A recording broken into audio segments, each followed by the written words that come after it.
كرة قدم مجرد كرة قدم واحدة. كيف ممكن لشيء بهالبساطة يشعل عاصفة جدل دولية على الإنترنت؟ اليوم رح نتعمق في قصة تبدو من بعيد بسيطة، بس هي في الحقيقة تكشف الكثير عن عالمنا الرقمي اليوم. هذا هو السؤال اللي أشعل فتيل القصة كلها. سؤال واحد بس كان كفيل بآلاف العناوين ومقاطع الفيديو: هل فعلاً المنتخب الجزائري سرق كرة المباراة؟ خلونا نشوف مع بعض. طيب، عشان نفهم القصة كاملة رح نمشي فيها خطوة بخطوة. أول شيء قصة اختفاء الكرة، بعدين الرواية الرسمية والمؤكدة، بعدها بنشوف النظريات والتكهنات اللي طلعت، وأخيراً بنسأل سؤال أهم: هل القصة أكبر من مجرد كرة؟ تمام، خلونا نبدأ من الأول. كيف بدأت القصة هذه كلها؟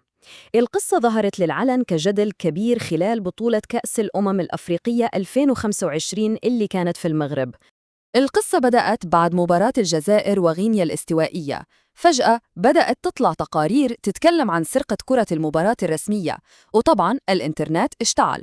التقارير الأولى كانت مثيرة جداً، وصورت الموضوع كأنه فضيحة من العيار الثقيل، وهذا الشيء طبعاً فتح الباب لكل أنواع التكهنات والتحليلات على السوشيال ميديا.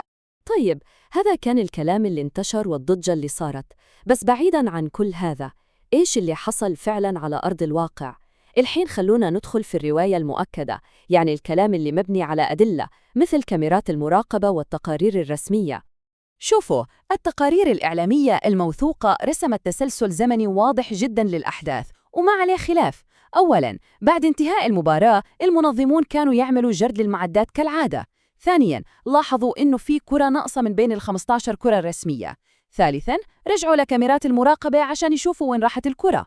رابعاً، الكاميرات أظهرت عضو من الطاقم الفني الجزائري وهو يأخذ الكرة. خامساً، تمت مواجهة هذا الشخص بالفيديو. وسادساً وأخيراً، الشخص أعاد الكرة فوراً وكانت سليمة تماماً. وهنا نجي للنقطة اللي خلنا نقول صبت الزيت على النار. التقارير ما قالت بس إنه أخذ الكرة، لا، هي أكدت إنه شوهد وهو يخفي الكرة تحت ملابسه وهو طالع من الملعب.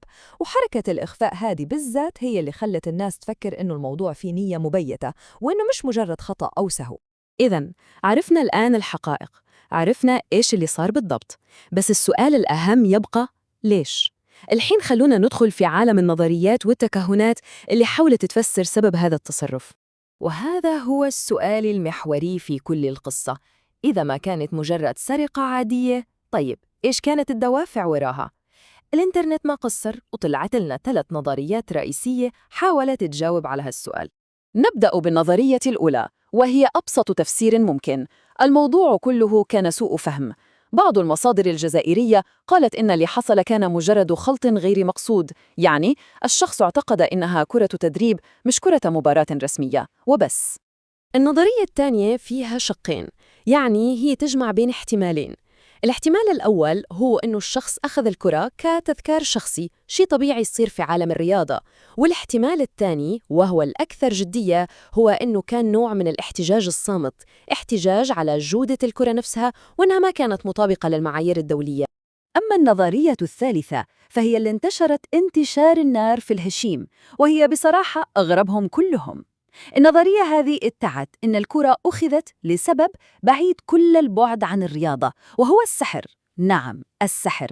الكلام كان إنها أخذت عشان تستخدم في طقوس معينة لضمان الفوز في المباراة الجاية ضد الكونغو. طبعاً مع انتشار نظرية السحر هذه كان فيه ردود فعل.